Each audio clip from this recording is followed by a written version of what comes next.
Tuelekee kaunti nambari 2 ambapo gavana wa Kwale Fatuma Achani amefanya mazungumzo na vijana walioasi uhalifu kutoka Diani pamoja na idara ya usalama eneo la Msambweni.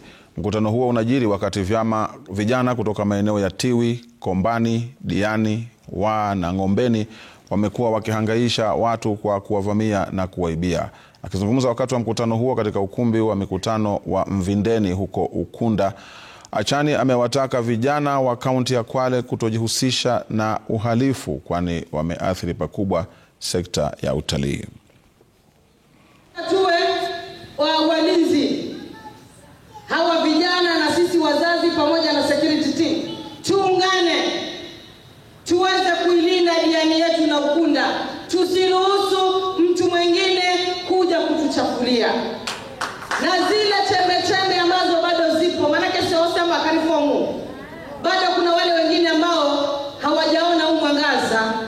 Ndio sababu wale vijana nilipokutana nao niliwaambia nyinyi mtakuwa mfano mzuri kwa wale wengine.